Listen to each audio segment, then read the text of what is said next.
신명기 11장 26절부터 32절 맞습니다.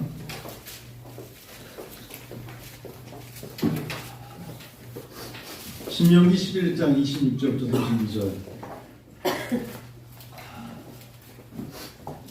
성경들 피세요? 성경 없어요?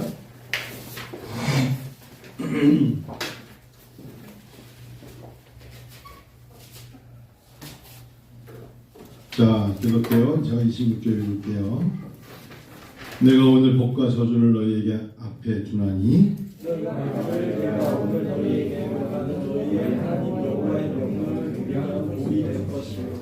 너희가 만일 내가 오늘 너희에게 명령하는 도에서 돌이켜 떠나 너희 하나님 여호와의 명령을 듣지 아니하고 본래 알지 못하던 다른 신들을 따르면 저주를 받으리라. 내 하나님 여호와께서 내가 선지자라고 너를 인도하여 계실 때에 너는 그리신 산에서 축복을 선포하고 내가 산에서 저주를 선포하라.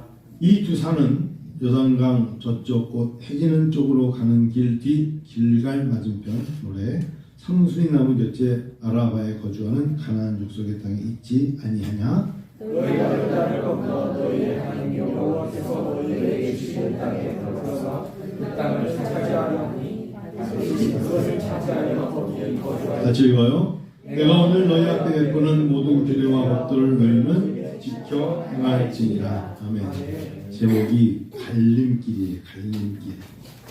큐티에서 며칠 지난 우리 11월 24일에 큐티하고 똑같아요. 그때 제목은 복과 저주의 갈림길. 오늘도 갈림길. 제가 아직도 이 감기가 좀 안 났나 봐요. 목이 갑자기 잠기는데. 내가 오늘 복과 저주를 너희 앞에 둔다. 자, 여러분, 하나님은요 늘 사랑만 있지 않아요. 제가 최근에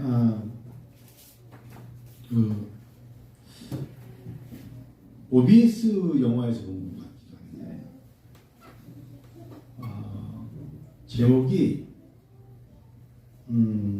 생각이 안 나는데 제목이 한국말로 오직 멀씨야. 오직 멀씨. 그다음은 멀씨라고 했더니 영어로 보니까 only mercy. only mercy. 제가 너무 반가웠던 게 뭐냐면 그 배경이 알라바마, 멀고 먼 알라바마를 배경으로 있었던 1970년대에 여러분 제가 알라바마 갔을 때만 해도 진짜 그때까지만 해도 90년대에 이럴 때만 해도요 알라바마가 허벌판에 모카바밖에 없어요.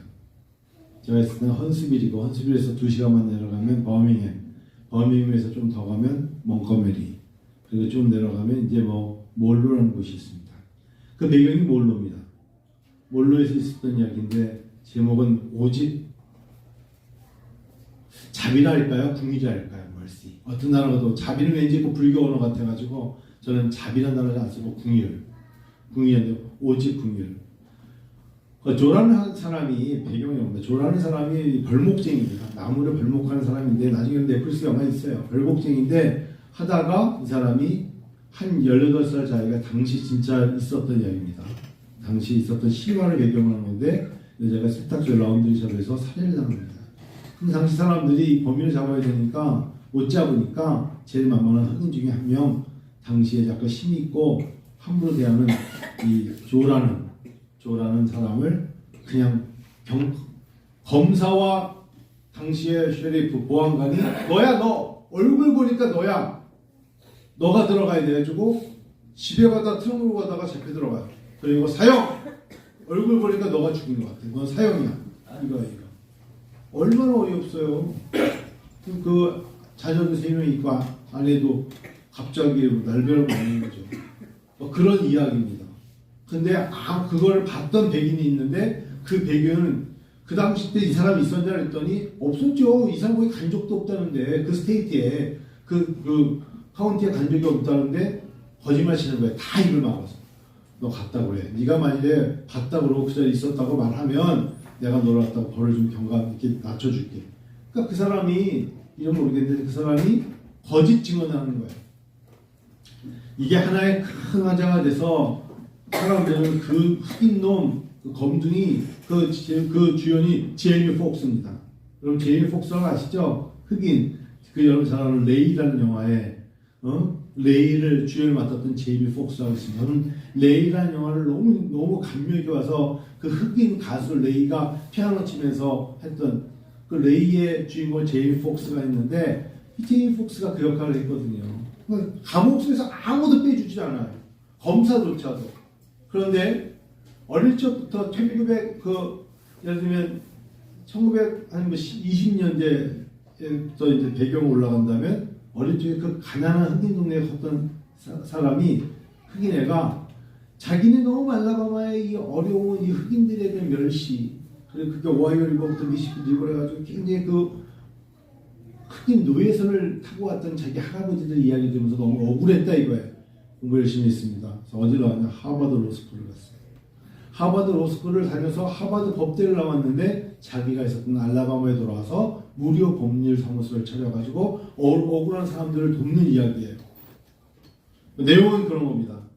결국은 마지막에 대법원까지 가서 슈프림 코트까지 가가지고 영장, 그 사람들의 모든 것을 영장을 내고 그들을 갖다가 풀어주는데 그 아까 거짓말했던 백인이 마지막에 증인을 합니다. 보안관이 억지로 자기에게 강조해가지고 어떻게 보면 강압적인 걸로 거짓 증언을 했다.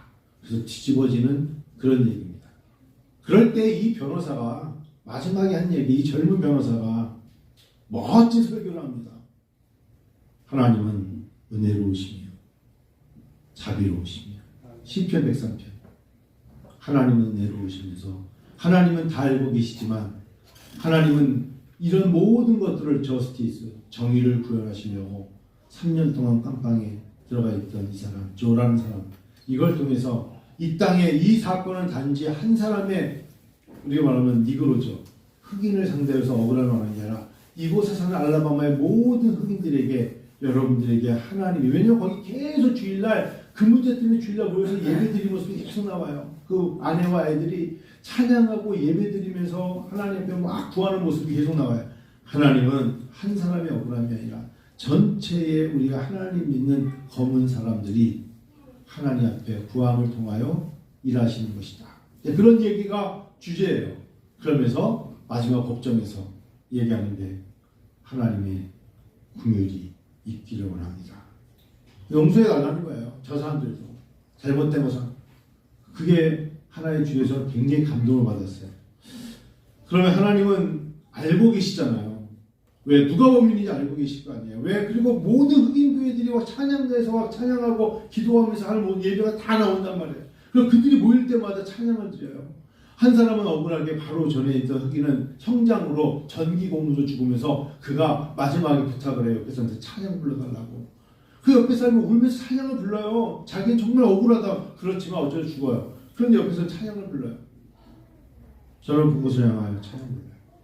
저는 그걸 보고 갑자기 오늘 복과 저주를 너에게 준다. 우리가 잘 모르죠. 이 모든 아픔의 역사 속에서.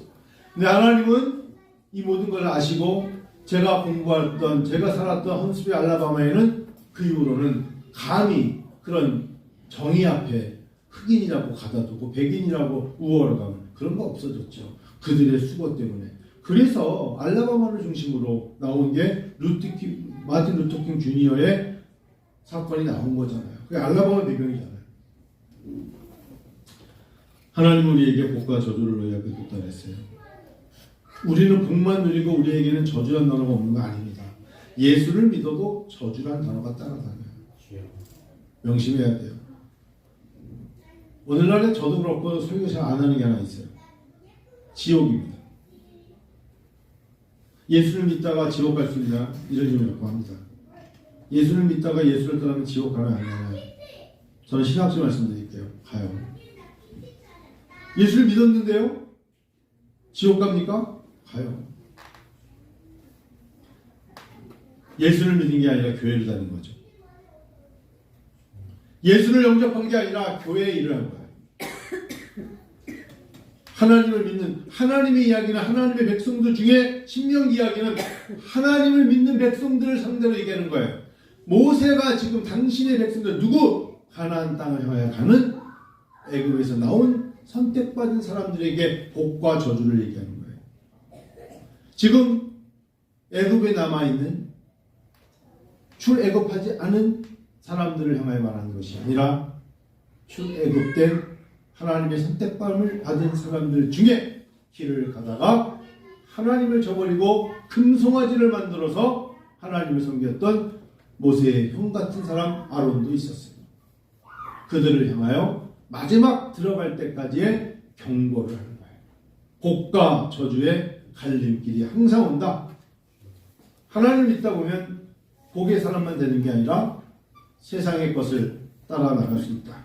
그래서 큐티책의 옆에 참고서를 보니까 그렇게 적혀 있어요.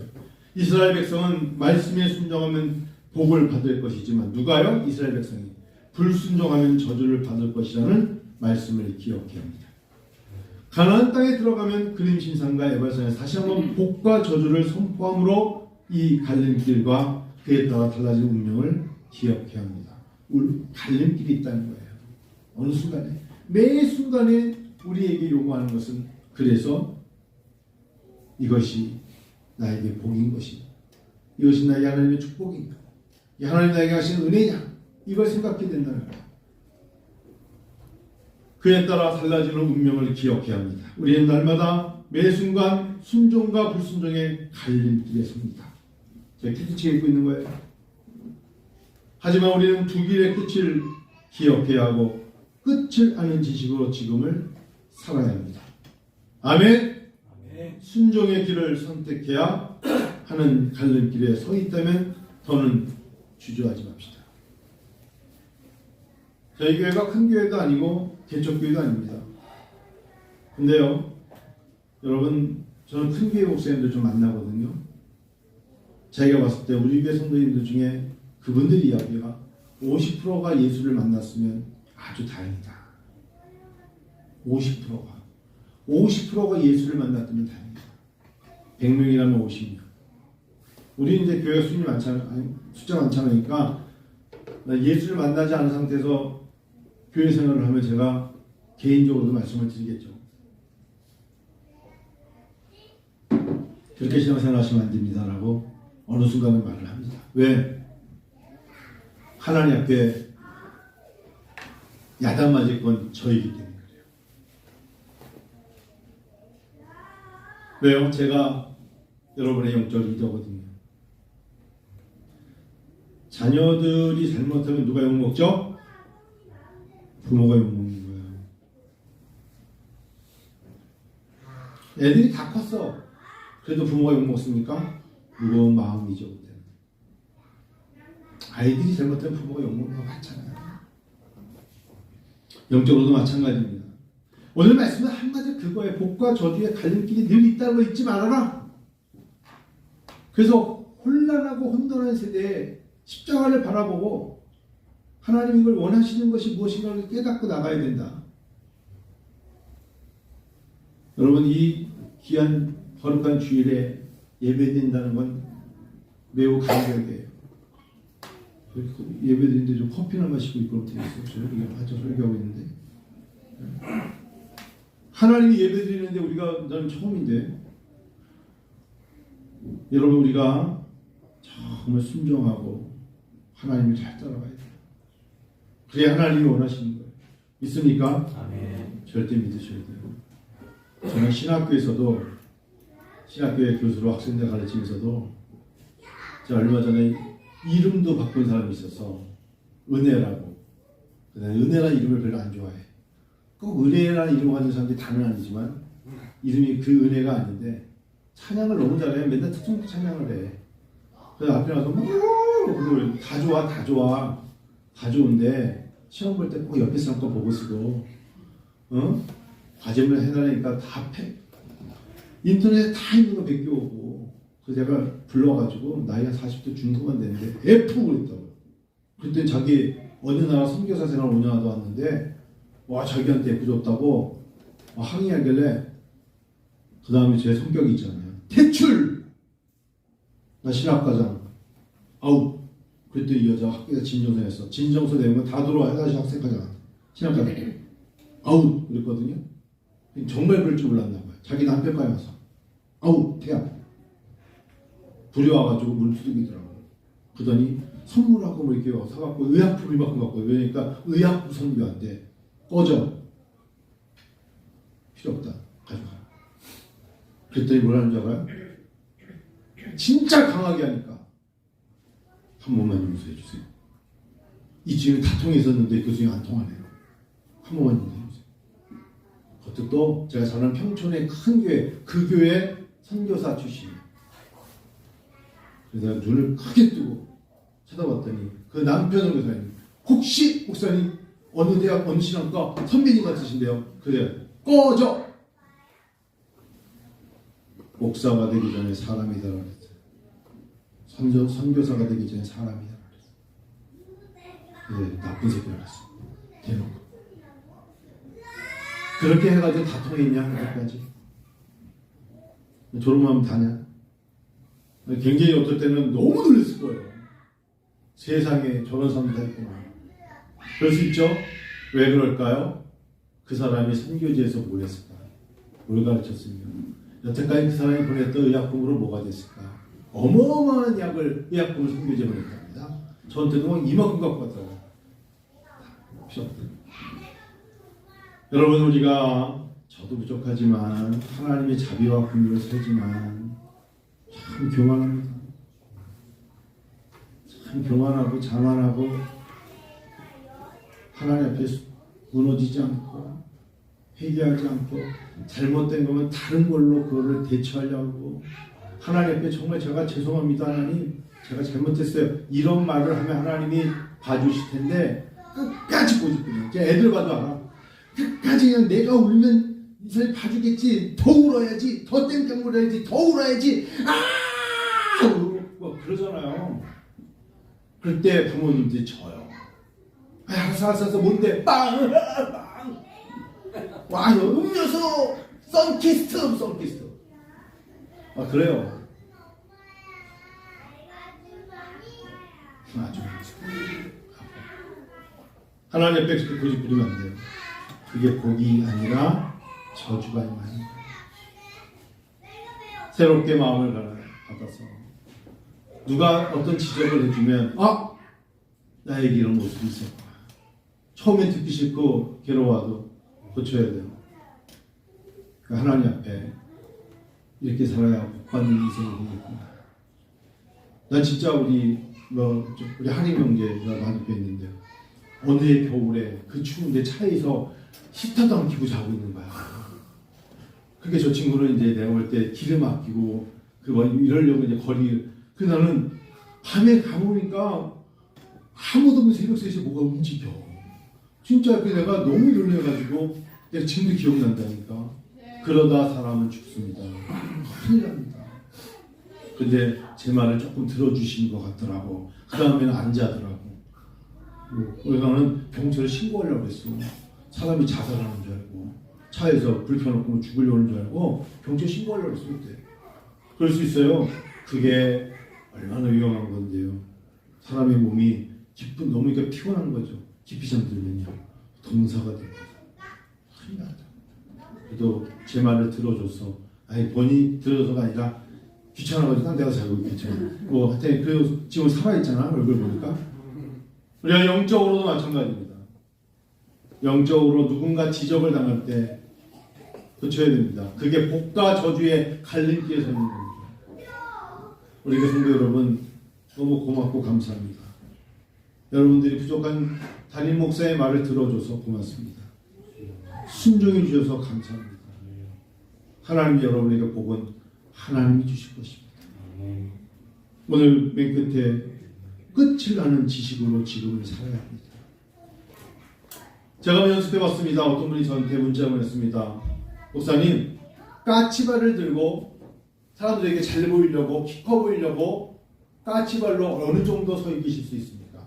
사람들에게 잘 보이려고 좀 저 커 보이죠? 까치발을 들었습니다. 사람들한테 나 1m 75에서 까치발 되니까 80이야 커 보이려고 이렇게 얼마나 몇 분이나 서 있을 것 같습니까? 30분 처음 만에. 남들에게 잘 보이려고 까치발을 들고 있었으면 얼마나 보이겠습니까? 천만에요. 남들보다 더 보폭을 키우려고 큰 보폭으로 걸으면 얼마나 가다가 주저앉겠습니까? 하나님은 당신에게 맞는 보폭을 주셨고 당신이 설 수 있는 다리를 주신 거예요. 아시겠어요? 사람들에게 보이려고 할 필요가 없어요. 하나님이 나에게 주신 그 모습 그대로 하나님께 마음을 들이시는 겁니다. 믿습니까? 릭 웨런이 한 말이 맞아요. 사람은 하나님과 사람이 없을 때에 하나님의 눈에 비춰준 신앙이 진짜 신앙이에요. 아무도 없을 때 그 사람이 홀로 기도하고 찬양하며 말씀을 묵상하는 모습을 볼 때 하나님이 그와 동행하신다.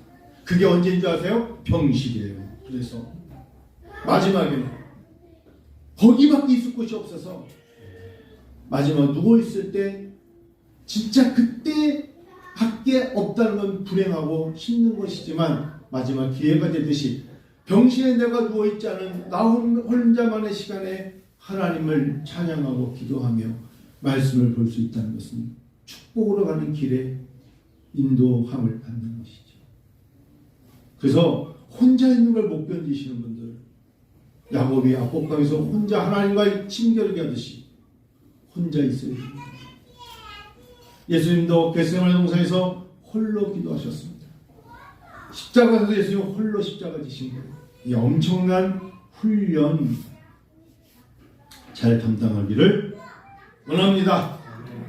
갈림길 잊지 마시고 내가 오늘부터 걷는 이 갈림길이 복의 길 되기를 하나님께 구해야 됩니다. 그러시길 축원합니다. 기도합시다.